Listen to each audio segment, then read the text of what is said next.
In today's video, I'm going to teach you how to delete a payment in QuickBooks Online. Whether you recorded a payment to the wrong customer, used the wrong amount, or just need to clean up your records, deleting a payment correctly is important to keep your books accurate and avoid confusion later on. First, you'll want to locate the payment inside QuickBooks Online.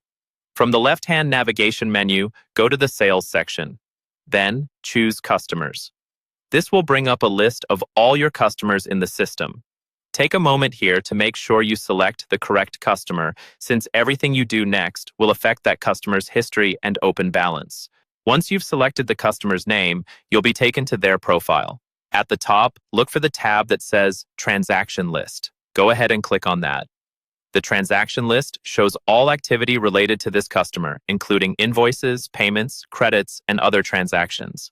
If the list is long, you can use filters such as date range or transaction type to help narrow down what you're looking for.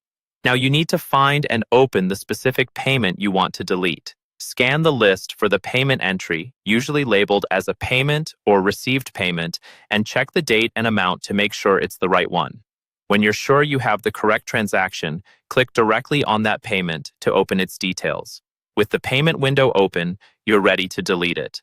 Look toward the bottom of the transaction screen for a button or link labeled More. Click on More, and a small menu will appear. From that menu, select Delete. At this point, QuickBooks is preparing to remove the payment, but it will not disappear until you confirm. To finish the process, QuickBooks will show you a pop-up message asking you to confirm that you really want to delete the payment. This is a safety step, because deleting a payment can reopen invoices and change customer balances. If you're absolutely sure you're working with the correct transaction and understand the impact, click Yes or Delete in the confirmation pop-up.